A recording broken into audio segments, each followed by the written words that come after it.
She knocked once, he almost didn't answer. And that one decision changed everything. He hadn't spoken to anyone in years. But her silence said everything. The night she gave birth in his arms, something else was born too. A reason. To keep living. But the past doesn't let go easily, and not everyone wants them safe. From ashes, something stronger rises. Not a rescue, but a family rebuilt by choice. If you believe home is something we choose, stay with us. Subscribe. Like. Keep watching. If you believe home is something we choose, not something we inherit, this story is for you. It began with a knock in the middle of a snowstorm. The wind pressed against the siding like a breath, held too long. Rain pelted the tin roof in uneven rhythms, echoing through the empty hollows of the house. Jack Turner stood hunched over a wooden table he hadn't touched in 3 years. The lamp above him flickered, casting a dull glow on his calloused hands and the unfinished edge he was sanding, slow and steady. It had been his wife's table once, at least it was supposed to be. Outside, the Oregon night was falling hard, late autumn giving in to winter too soon. Most of the town had long since turned in. Jack would have too if sleep weren't such. A stranger now. Then came the knock. 3 short, uneven taps. He stopped sanding. The rain kept on, but the knock had been real. Jack waited, chest tightening in the silence that followed. Another knock. Softer this time, like it barely had the courage to ask. He set down the sander, his legs heavy as he moved to the front door. The porch light had burned out weeks ago and he hadn't bothered replacing it. Through the rippled glass he saw nothing but darkness, until lightning lit up the yard. That's when he saw her. A figure hunched under the overhang, wet, shaking. Her hands clutched the folds of a tattered coat around a swollen belly. Jack opened the door a crack. She looked up. Raindrops matted strands of dark hair to her cheeks. Her lips were blue. Her eyes were glassy like they'd stopped expecting kindness. She whispered, voice rasped thin. Just one night. I don't need much. Jack didn't answer. He stared at her, the rain between them, the cold rising from the floorboards and settling into his spine. She took a shallow breath and shifted her weight. One hand braced the frame. The other stayed over her stomach, instinctive, protective. That's when he noticed. She was trembling not just from cold, but from something deeper. Fear, maybe. Exhaustion. Or both. Jack's mind split in two. One, part said no. No strangers. No trouble. No second chances to lose everything again. The other part, the one shaped like the man he used to be, stepped forward. You're pregnant, he said, more observation than question. She nodded slowly, eyes not leaving his. How far along? Couple weeks from due, she murmured. I didn't plan this, Her words faded. She lowered her gaze. I'm sorry, I shouldn't have come. She turned, hand still on her belly, and started to step back into the rain. Jack hesitated. What did he owe her? Nothing. What did he owe himself? Even less. Still, the porch light flickered on inside his mind. The same way it used to, when Lily would leave it on for lost dogs or wandering souls that always seemed to find them. His hand moved before the rest of him could argue. He opened the door all the way. You'll catch pneumonia, he said gruffly. Come in. She stopped, looked at him like she didn't trust her own ears, then nodded. Once. Quick. She stepped inside. Jack closed the door behind her and locked it, more out of habit than protection. The house filled with the scent of rain-soaked wool and cold earth. She stood by the doorway, not moving, dripping onto the worn floorboards. You can put your coat by the stove, he said, walking past her into the kitchen. He didn't look back, but he heard her move. The old stove still held warmth from earlier. Jack adjusted the logs and lit another match. Flames caught quickly. Behind him, she peeled off her coat and boots. Her socks squished. Sit, he said, nodding to the small bench near the stove. She lowered herself slowly, wincing. You hurt?" "No," she said. "Just tired. Been walking a while." Jack opened a cupboard and poured a glass of water, set it down on the table without a word. She took it, fingers brushing his. Cold. Fragile. "I'm Jack," he said finally, standing with arms crossed.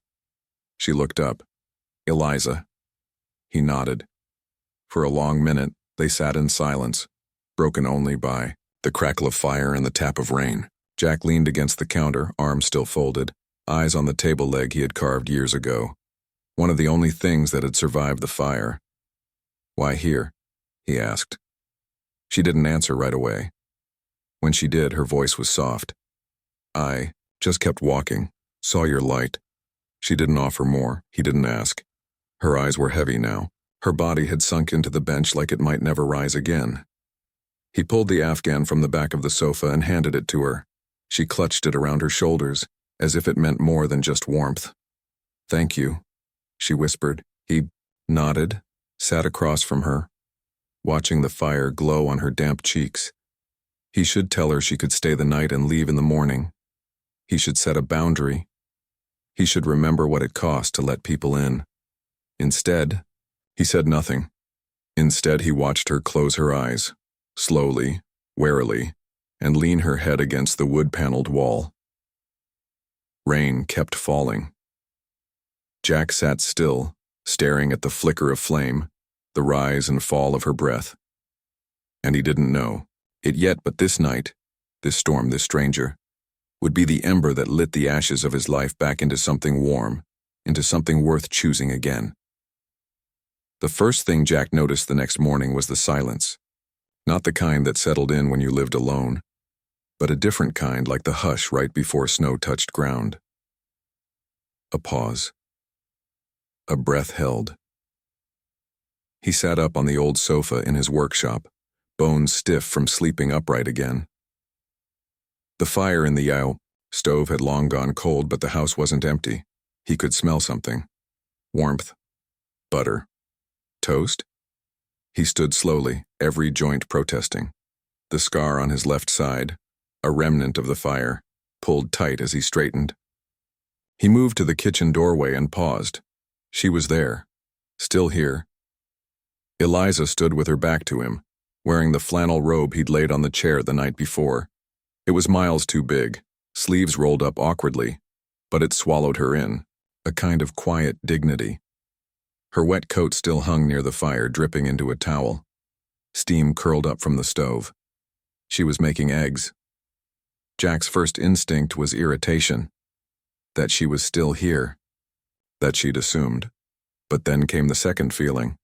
Deeper, older. Something like memory. Something like Lily, singing softly while frying eggs on a Sunday morning. He blinked. The ache came and went, swift and sharp. Eliza turned. "Oh, sorry," she said quickly. "I found the bread and a couple eggs. I just thought—" She looked down, already backing away from the stove. "I shouldn't have touched anything. No," Jack said. She froze. He cleared his throat. "It's fine." Silence stretched between them again, thick and uncertain. Jack stepped into the kitchen, scratched the back of his neck. He didn't know how to talk to people anymore, especially not ones like her. Fragile, but not weak. Hollowed out by something, but still upright. "You sleep at all?" he asked. "Little." He nodded. Pulled out a chair. She stood at the edge of the counter like she was waiting for permission to exist. The smell of toast filled the space between them. "You didn't have to cook," he said. "I know," she replied quietly. "But it helped. Just doing something normal." Jack understood that more than he wanted to admit. "Sit," he said, gesturing toward the opposite chair. She hesitated, then obeyed. They ate mostly in silence. Jack hadn't had a hot breakfast in months, maybe years if he was honest. The eggs were a little overdone, but he didn't care. She chewed slowly, with both hands wrapped around her glass of water like she needed the warmth more than the drink. "So," Jack said finally, "what's the plan?" She glanced up. "For today," he added. "I don't know. she said, brushing her fingers across her stomach. I hadn't thought that far. Jack tried to find the line, the one between doing the decent thing and getting involved. He wanted to draw it clean and quick, but she looked at him then, not with pleading, just with a kind of quiet surrender, and he couldn't bring himself to lay it down. You can stay, he heard himself say. Just today, while the storm clears. She nodded, a single short motion, her shoulders relaxing slightly. Thank you, she whispered. Jack picked up their plates and walked them to the sink. She started to stand to help, but he waved her off. It's fine, he said. Truth was, he needed something to do, with his hands. He stood there longer than he needed to, rinsing dishes that didn't need rinsing. Behind him, she moved back to the bench near the fire, rested both hands on her stomach. How far along are you? He asked without turning. 37 weeks, she answered. He did the math in his head. Not long now. No. A pause. Got anyone? He asked. The quiet that followed told him everything before she did. No, she said, voice steady but small. Not anymore. Jack dried his hands on a towel, stared at the knot in the wood floor where Lily used to trip. You shouldn't be alone, he said. I know, she replied. Another pause. I was for a while after, he said, surprising himself. After my wife. Didn't think I'd talk to anyone again. Let alone, he didn't finish the thought. Eliza didn't press. They let the silence be what it was, a resting place. A few hours later, the snow started. Big, slow flakes drifted past the windows, softening the edges of the outside world. Jack lit the fire. Again. Eliza slept in the armchair, one hand resting protectively over her belly. Her breathing evened out deep and slow. He sat nearby, not watching her, but not entirely looking away either. Something had shifted. The storm had brought more than snow. It had brought someone with a heartbeat and a story. Someone who didn't ask to be saved, only not to be turned away. Jack leaned back in his chair. She was still a stranger. But for the first time in a long while, the house didn't feel empty. By the third day, the snow hadn't let up. It blanketed everything, roofs, fences, the gravel, road leading out of town, all smoothed over like a clean sheet hiding the wreckage underneath. Jack stood at the window, coffee in hand, watching the white world. No tire tracks, no mail. No sound but the creak of his own house settling beneath the weight of winter. Behind him, Eliza moved quietly. She didn't ask questions, didn't touch more than she needed. She'd folded the same blanket on the couch 3 times already that morning.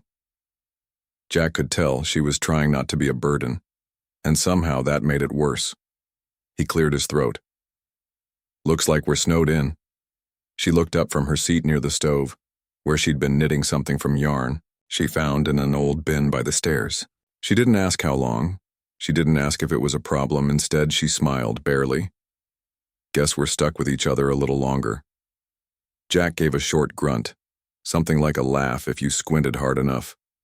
He poured her a cup of coffee, slid it across the table. Eliza reached for it slowly, mindful of the way her belly pressed against the table's edge. Her breath caught and her hand went to her back. You okay? Jack asked, voice sharper than intended. Yeah. Just a kick, she said with a wince. Feels like they're trying to dig a way out. Jack looked down at the table between them. It was old, solid pine, hand-carved. Or it would have been. The edges were still rough. One leg wobbled. A groove near the corner ran deep, where Lily's hand had once traced a pattern that never got finished. He hadn't touched it since the fire, until a few days ago. Now he couldn't stop thinking about it. Later that afternoon, when Eliza had dozed off on the couch again, Jack slipped into the workshop out back. Cold light came in through the small window, casting long shadows across the wood shavings on the floor. He uncovered the table, ran his fingers along the grain. It still smelled faintly of cedar and smoke. Jack stared at it a long while. Then he picked up the plane. The first pass was clumsy. His muscles remembered the motion but not the flow. The second pass was smoother. By the third, his shoulders dropped, and he forgot he was alone. The workshop warmed with movement, the scrape of blade against wood, the rhythm of rebuilding. He worked for nearly an hour before the door creaked open. Eliza stood there, bundled in Jack's old flannel coat, hair pulled into a loose braid. "I didn't mean to interrupt," she said, stepping just inside. Jack wiped sawdust from his hands onto a rag. "You didn't." She looked at the table. "It's beautiful." "It's not done." "Still," she said gently, "there's something honest about things that are unfinished." He didn't answer. She stepped closer, eyeing the new edge he'd carved. "Did you make it?" "Started it. Years ago. For your wife?" Jack paused. "Yeah." Eliza nodded, her gaze softening. "She must have been someone special." She was. The words came like sandpaper, rough but steady. "Lost her in a fire. Same night we lost the house. Most people figured I saved the wrong thing." Eliza looked confused. He gestured to the workshop. "I ran back in for a photo album. It was stupid. House was coming down. She didn't make it." Silence settled like fresh snow. "I'm sorry," Eliza said, voice barely above a whisper. Jack didn't reply. He just stared at the table, hands resting on the edge. "She would have loved it," Eliza added. Jack blinked once, then turned away, pretending to adjust a tool that didn't need adjusting. "I should let you work," she said softly. "Dinner'll be ready in an hour." He nodded without looking up. After she left, Jack stood still for a long time. Then he picked up the chisel. There was a groove near the edge where Lily had once started a vine pattern. Jack ran his fingers along it. Then, with a careful breath, he began to carve, not the same pattern, not exactly, but something close, something new, not Lily's memory, and not Eliza's life either, something in between. That night, the snow slowed to a hush. Jack added a log to the fire and sat back down at the kitchen table. The flame crackled softly, casting flickering shadows across the pine walls. Outside, the sky was that deep winter gray that had no stars, no edge, just a curtain pulled tight across the world.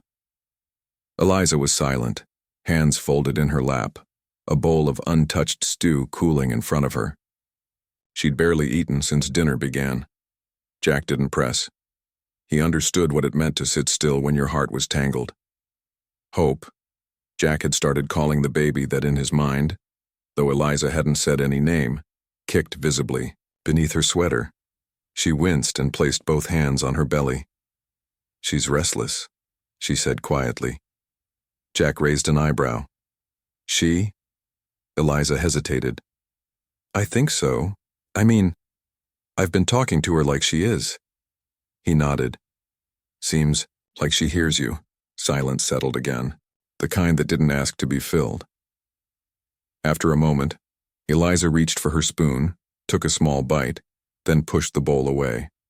She stared into the fire. Jack leaned back in his chair, arms crossed. "You don't have to tell me anything," he said, "but if you want to, I'll listen." She didn't answer right away. Then, "I left in the middle of the night, didn't even pack a bag, just went." Jack didn't move, just waited. He wasn't violent, not the way people expect, not bruises, not shouts. He didn't have to yell.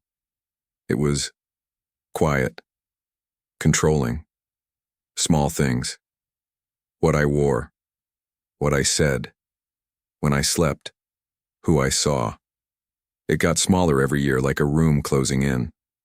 Her voice was steady, almost too steady. When I told him I was pregnant, he said I could have the baby or I could have him, but not both. Like I was supposed to choose. She stared straight ahead, eyes unblinking. So I did. Jack felt something shift in his chest. Not pity, no. Something heavier. Respect. A recognition of quiet courage. I walked out of our apartment with $23 and a coat with a broken zipper. She looked down at her hands. I was going to take the bus to my sister's, but I never made it. I ran out of money in Spokane, got picked up by a trucker who dropped me in Willamette, walked from there. It was cold. I kept walking. Jack swallowed. His throat felt tight. And then I saw your light, she finished. The words hung there, soft and final. He looked at her for a long moment, not the way you look at a guest or a stranger, but the way you look at someone who's told you the worst and trusted you with the silence afterward. He reached for his mug, but his hand stopped midway. You know, he said, voice low. The night the house burned, I went back in. Not for Lily, I thought she was right behind me. I went back for the photo album on the bookshelf, and when I turned around, the ceiling was gone. He didn't look at her, just the fire. I told myself I saved what I could, that she'd want me to. But I don't know if that was true, and I don't think I've forgiven myself. Not once. Eliza looked at him, not to judge, not to pity, just to see him. I don't know what I'm doing, Jack admitted. With you, with this. I haven't let anyone in for a long time. I know, she said softly. Me neither. The wind shifted outside. Snow tapped the window like a slow metronome. Hope kicked again, a small jolt against Eliza's ribs. She flinched and smiled faintly. She moves most when it's quiet, she said. She knows something's coming. Eliza looked at him. Something good? Jack paused, then nodded. Maybe. She took a breath, deep and careful. I don't want to keep running, she said. You're not, Jack replied. You stopped. Here. That word lingered. Here. Small place, a quiet house, a man with a past and a woman with nowhere left to go, and a baby almost here, almost real. Jack stood, walked to the woodpile, added one more log to the fire. The flame rose. The room brightened. Eliza pulled the blanket tighter around her shoulders. Jack sat back down across from her, neither of them speaking. Not everything needed to be said.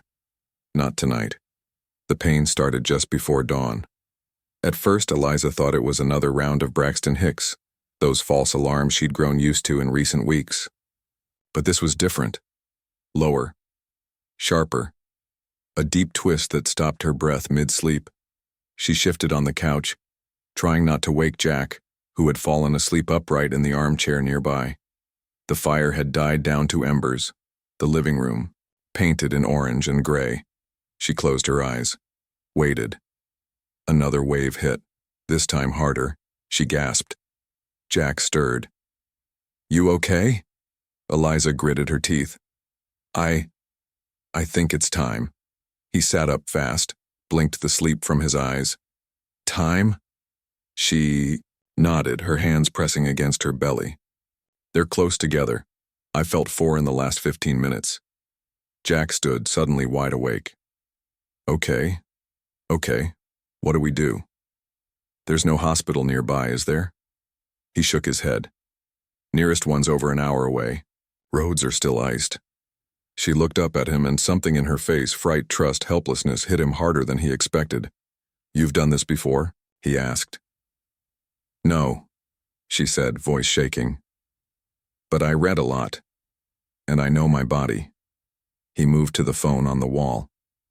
Dead. Lines were down. He stared at it a second too long. Eliza's voice cut through the silence. I don't want to do this alone. You won't, he said, then again louder. You won't. He moved fast now, adrenaline replacing uncertainty. Found towels, boiled water, cleared space on the couch. His hands were steady, but his chest was thundering. She cried out once, short but sharp. He turned. You okay? Eliza clenched her jaw. She's coming. I can feel it. Do I need to check something? Help somehow? Just be here. Don't leave. Jack knelt beside the couch. I'm not going anywhere. Sweat beaded on her forehead. Her hands gripped the blanket. The next hour folded into itself. Pain, breath, silence, then pain again. Jack wiped her forehead, his hands awkward but careful. "You're doing good," he said, unsure where the words were coming from. She looked at him with eyes full of pain, fear, and something else. A fierce will, a fight. Then her face changed. "It's happening," she whispered. "Now." Jack's breath caught. "Okay," he said. "Okay, just tell me what you need." She cried. Out again, louder this time, and Jack's heart cracked. But he didn't flinch. He stayed with her, gripping her hand like an anchor in the storm. Time lost its shape. Then, suddenly, there was a sound. Not hers. A thin, high-pitched cry. Jack blinked. The world stopped. Eliza gasped and collapsed back, her whole body trembling. In his hands was something impossibly small, slick and warm, wrapped in a towel that had once been part of a workbench cloth. A girl, a daughter, Hope. She wailed with the kind of strength that didn't belong to something so tiny. Jack stared at her, red-faced, fists clenched, furious at having been born, and felt something come loose inside him. Not grief, not guilt, something else. "Is she—" Eliza's voice was barely a whisper. Jack looked at her, then back at the baby. "She's perfect." Tears slipped down Eliza's cheeks. She reached out with shaking arms. Jack placed the baby into them like she was made of glass and fire. Hope quieted almost immediately. Jack sat back on his heels, breath catching in his throat. The room smelled of sweat, fire, and new life. He didn't speak. Didn't trust his voice. Instead, he just watched. A girl had been born in his home, in his hands, and he hadn't failed. He hadn't run. The storm passed by morning. A faint blush of sunlight seeped through the kitchen window, painting the frost on the glass in shades of gold and gray. Jack stood at the stove, still in yesterday's flannel, stirring oatmeal with hands that hadn't quite stopped shaking since the night before. Behind him, the quiet breathing of two people filled the small space like music. Eliza was asleep on the couch, her arms curled protectively around the infant pressed to her chest. A pink knit hat, one of Lily's old keepsakes, covered the baby's head. Jack didn't remember retrieving it from the cedar trunk upstairs. Didn't remember deciding to keep it after the fire. But there it was. He ladled oatmeal into 2 bowls, added a splash of cream, and set them on the table. He hesitated before setting a third. Then, as if she sensed him watching, Eliza stirred. She looked different in the light, pale but glowing, her hair a tangled halo, eyes softer than he'd seen them. "You hungry?" he asked gently. She blinked, then smiled, small, tired, but real. "Starving." Jack handed her a bowl and sat across from her, glancing at the baby now nestled between them on a folded towel. She was tiny, red-cheeked, a frown already forming, like she was ready to argue with the world. "She's strong," Eliza said, following his gaze. "Stubborn, I think." "She'd have to be," Jack replied, "to survive a storm and a living room delivery." Eliza chuckled, then winced and pressed a hand to her side. "Worth it." Jack looked at her. "Do you have a name?" "Eliza." Hesitated. "I thought I'd wait until I met her." She looked down at the sleeping girl, fingers tracing the edge of the tiny hat. "But now I think I already knew." Jack said nothing, just waited. "Hope," she whispered. "Her name is Hope." He nodded slowly. "That fits." Eliza looked up at him, searching for something in his face. "Is that okay?" "It's not mine to name," he said gently. "No," she said. "But she was born here. In your home. In your hands." Jack felt something catch in his throat. He cleared it and stood busying himself with the dishes. Eliza watched him for a moment. "You saved her life." "I just caught her," he said. "You caught her. And you didn't run." Jack turned, met her eyes. "I thought I would," he admitted. "I've walked away from a lot of things, but last night I couldn't." Eliza's voice dropped. "Why not?" Jack looked down at the infant. Her breath came in slow, even pulses. Her tiny fingers curled into fists. "Because She's not just yours, he said quietly. She's someone new, someone who doesn't know about the fire, or what I lost, or what you left. She's not made from any of that. He looked back at Eliza. She's not a ghost. A pause. Maybe, he added.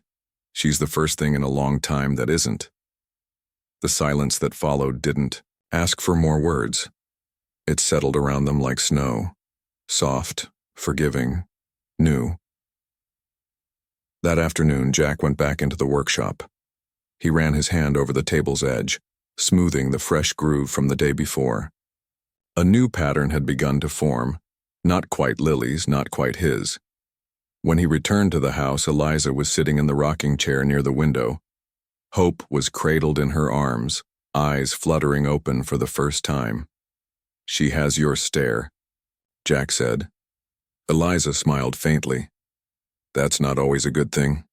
He leaned against the doorway, arms crossed. What now? I don't know, she said. I hadn't thought past the birth. Jack hesitated. Then, you don't have to go, not yet. Eliza looked up, surprised. Are you sure? No, he said honestly. But I think I want to find out. She nodded slowly, eyes misting. Okay. He watched them a moment longer. Mother and child, barely stitched into this life but already rewriting it. Hope stirred. Jack stepped forward, and for the first time, without invitation or hesitation, he reached out and held her. She was light, so light. But something about the weight of her settled him, rooted him, brought him back. He looked at Eliza. You sure about the name? Yeah, she whispered. Jack nodded, whispering at once like a prayer. Hope. The knock came just after dark. Jack was chopping kindling out back, the cold stinging his fingers even through his gloves. The snow had begun to thaw, dripping from the eaves in slow, steady drops. He'd just stacked the last log when he heard it. 3 hard, deliberate bangs on the front door. Not a question, not a plea, a demand. He knew, before he rounded the corner of the porch, that something was wrong. The house felt tense. Still, Eliza stood in the front room holding Hope, her face pale, jaw tight. He found me, she whispered. The knock came again, then a voice. Low, male, muffled through the wood but laced with something sharp. Eliza, open the damn door. Jack stepped between her and the window. Who is it? He asked, though he already knew. Tyler, she breathed. The father. Jack's stomach turned. He followed you? I thought I lost him months ago. Another knock, harder this time. I know you're in there, Eliza. I tracked you to that gas station. You think you can just vanish and keep my kid? Jack turned to her. Go to the back room. Lock the door. I can't leave you. You're not leaving, he said. You're protecting her. Go.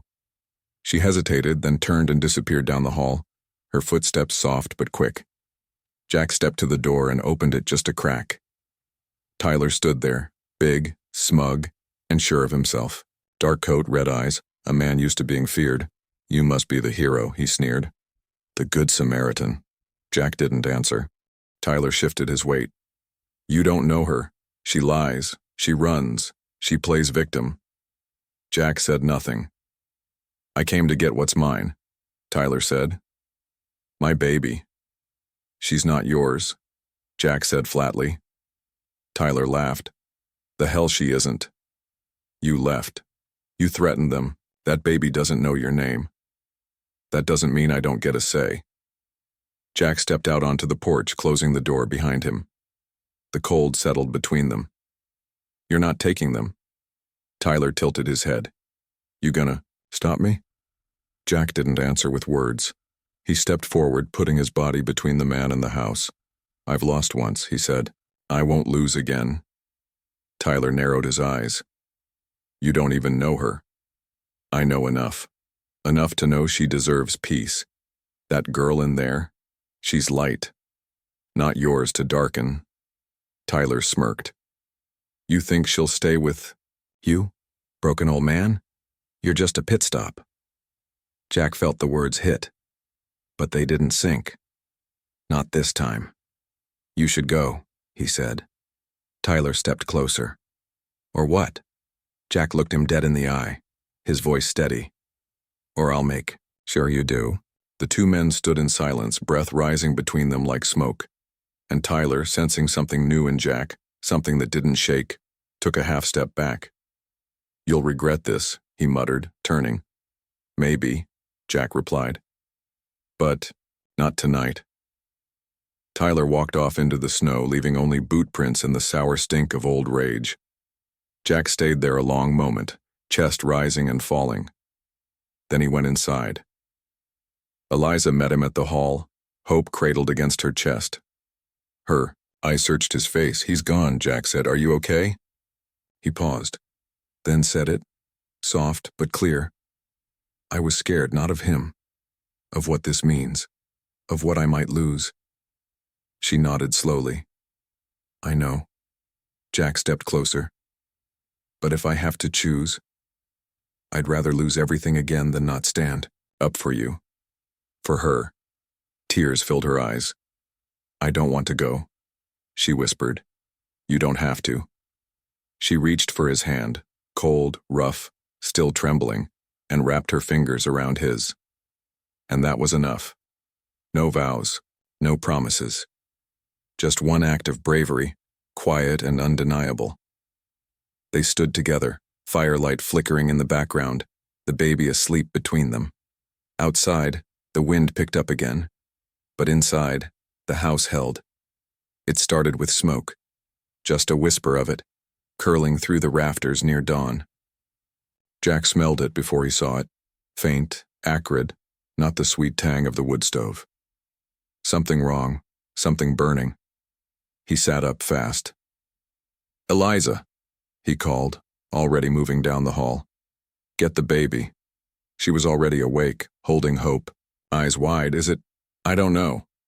Jack opened the door to the kitchen. Smoke rolled in, thick and low. The back room, he snapped. Go, now. She didn't argue. The baby whimpered, sensing the panic. Jack ran for the utility closet where he kept the extinguisher, yanked it off the wall. When he turned, a wall of heat blasted him from the kitchen doorway. The stove. He didn't know how it had happened. Maybe a log had rolled out. Maybe Tyler. No. He couldn't think about that now. The flames had already taken the curtains, licking up the paneling like hungry tongues. He tried to aim the extinguisher, but the heat pushed him back. The table. The unfinished table stood just feet from the blaze. Jack stared at it. Lily's carving. His carving. Everything still left unsaid. He could try to save it. He could. A sound stopped him. Hope's cry. From the back room. He dropped the extinguisher, turned, and ran. The house was breathing smoke now, thick, choking, alive. He threw open the door to the back room. Eliza had a blanket over the baby crouched by the window. I can't get it open, she coughed. Jack didn't hesitate. He slammed his shoulder against the frame once, twice, until the old wood cracked and gave way. He shoved Eliza up first, steadying her as she climbed through, still cradling hope against her chest. Then he hauled himself after them, falling into the snow just as the windows behind them shattered with heat. They stood there in the cold dawn, barefoot, breathless. The fire roared from inside. Jack turned to Eliza. You're okay? She nodded, clutching the baby close. Jack looked back at the house. Flames were rising through the roof now, spitting black smoke into the sky. The old pine walls didn't stand a chance. He didn't realize he was crying until Eliza touched his arm. I'm sorry, she whispered. He shook his head. It's just a house. But he didn't believe it. Not yet. Because that table had been more than wood. It had been his second chance. He collapsed to his knees in the snow, watching the life he'd just begun to rebuild disappear in orange and black. The sheriff arrived minutes later, headlights cutting through the smoke. Then the fire truck from town, late but trying. Neighbors stood in coats and boots, forming a quiet, stunned circle. No one spoke. The house burned for an hour. By the time it was just embers and steam, Jack couldn't feel his hands. He stood wrapped in a donated blanket, Eliza beside him. Hope slept against her chest, miraculously calm. The sheriff approached. "Jack," he said gently, "I need to ask, do you think someone did this?" Jack didn't answer at first, but he saw the look in Eliza's eyes, the fear, the dread. "Maybe," he said. "But I don't care." The sheriff studied him a long time, then nodded. "We'll figure it out." Jack didn't say it out loud, but he wasn't looking for justice. He was looking for something to hold on to. Eliza reached for his hand again, same as the night before. He took it. The fire had taken his house, but it hadn't taken her or Hope. And this time, he hadn't run back in for a photo. This time, he'd chosen people over memory. This time, he'd saved what mattered most. The ash was still warm when the first neighbor arrived with coffee. It was Mrs. Cole from the bakery, wrapped in a thick shawl and holding two mismatched mugs like they were something sacred. She didn't speak, just handed them over and touched Eliza's shoulder, soft and firm, before walking back through the snow. The second was Henry Myers, the town carpenter, with a spare generator strapped to his truck bed. "Heard you lost power too," he muttered, setting it down beside the remains of the shed. No one should freeze while waiting for their life to restart. By noon, there were 6 more. Shovels. Nails. A trailer parked down the road, belonging to the Jenkinses, offered up without question. "It's not much," they said, "but the heat works and the bed's soft." Jack didn't know how to say thank you, he just nodded a lot. The trailer became a home that night. Small, quiet but warm. Hope slept beside the propane heater, her tiny hands opening and closing like she was already dreaming of things better than this world. Jack sat outside after Eliza had gone to sleep, wrapped in his old coat, staring at the scorched lot where his house once stood. The blackened skeleton of the table legs still poked from the rubble like ribs. He didn't cry this time. Not because it didn't hurt, but because the ache had shape now. It was something he could carry. He heard footsteps behind him. Sheriff Harris. He sat down beside Jack without a word, pulled out a flask, offered it. Jack declined. "You thinking of leaving?" the sheriff asked. Jack didn't answer right away. "I used to think running was easier. And now," Jack shrugged, "now I've got someone who needs me to stay." The sheriff nodded. "You're not the only one." Jack turned to him. "You think we don't know what you've been through?" Harris said. "We saw you fall, but we also saw you get back up." Jack looked at the ruins again. "You think we can rebuild?" The sheriff chuckled. "Jack, this is a town that still puts pies on windowsills and has church potlucks every Thursday. Rebuilding's the one thing we still know how to do." The next day, the foundation was cleared. The day after that, Henry brought over plans. Simple, strong, 1 floor, with space enough for 3. Jack didn't argue. He just picked up a hammer and started. It wasn't a fast process. There were splinters, mistakes. Eliza spent afternoons watching from a folding chair, Hope in her lap, wrapped in layers of borrowed wool. Jack found himself pausing more often, not because he was tired, but because he liked looking at them. He started carving again. Not the old patterns, new ones. Roots, leaves, the beginnings of a tree not yet bloomed. He didn't know why. Not fully. But it felt like a promise. On the 10th day, Eliza stood beside him at the edge of the lot. "You're building a home," she said. "I'm trying." She reached for his hand again as she had the night of the fire. "You're not trying alone," she said. Hope cooed between them, kicking lightly against Eliza's hip. Jack looked at the small shape of her, at the woman beside him, at the townspeople, waving across the field, and for the first time when he said it, he believed it. "We're staying." Spring came late that year, like everything else that mattered.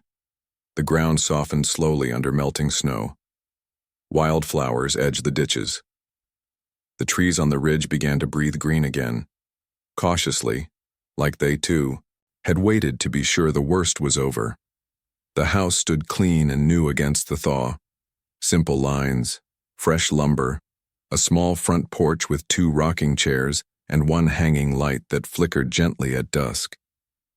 Jack Turner sat on the porch, with a chisel in his hand, running it carefully along the edge of the new table. This one had 4 legs that didn't wobble. Eliza had picked the wood herself, warm, honey-colored maple. Hope had left her mark too, in tiny scratches from curious fingers and teething gums. Jack didn't sand them out. This table wasn't meant to be perfect. It was meant to be lived at. The sun was warm on his shoulders as he worked, the door behind him open, the smell of stew drifting through the screen. Laughter echoed from the backyard. Eliza reading aloud under the cottonwood tree, Hope babbling along in her baby-speak language. Jack paused, looking at them through the open window. Hope had just learned to walk. Her steps were still uncertain, but her will was not. She took each one like she'd always meant to, as if falling had never been part of the story. He admired that. He envied it too. Eliza caught his eye and smiled, not the fragile kind she used to wear, but one full and real, the kind that said, "We're okay now." Jack stood, wiped his hands, and walked into the yard. The grass was thin in places, still growing in.